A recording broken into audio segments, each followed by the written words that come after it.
विट्यात आमदार बाबर गटाला राजकीय धक्का। युवा नेते मयुरेश गुळवणी यांचा आमदार गोपीचंद पडळकर यांच्या प्रमुख उपस्थितीत भाजपमध्ये प्रवेश।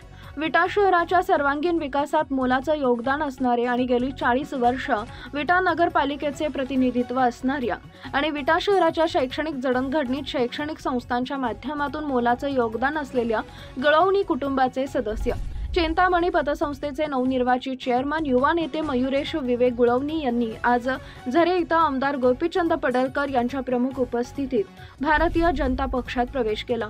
युवा नेते मयुरेश गुळवणी यांच्या भाजप प्रवेशामुळे आगामी विटा नगरपालिका निवडणुकीच्या पार्श्वभूमीवर आमदार बाबर गटाला विटा शहरात राजकीय धक्का बसलाय।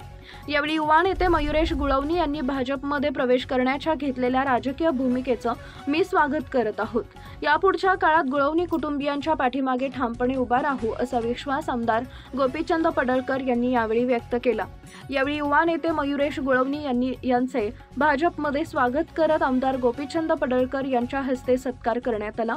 यावेळी भाजपचे माजी तालुका अध्यक्ष ॲडव्होकेट प्रमोद भारते, युवा नेते संग्राम माने, सुशांत पवार, निलेश पाटील, उदय नलकवडे, श्रीकांत पुजारी, संतोष माने यांच्यासह पदाधिकारी उपस्थित होते। खानापूर तालुक्यातील एकमेव सर्वसमावेशक हक्काचं न्यूज चॅनल विटा लाईव्ह न्यूज चॅनल।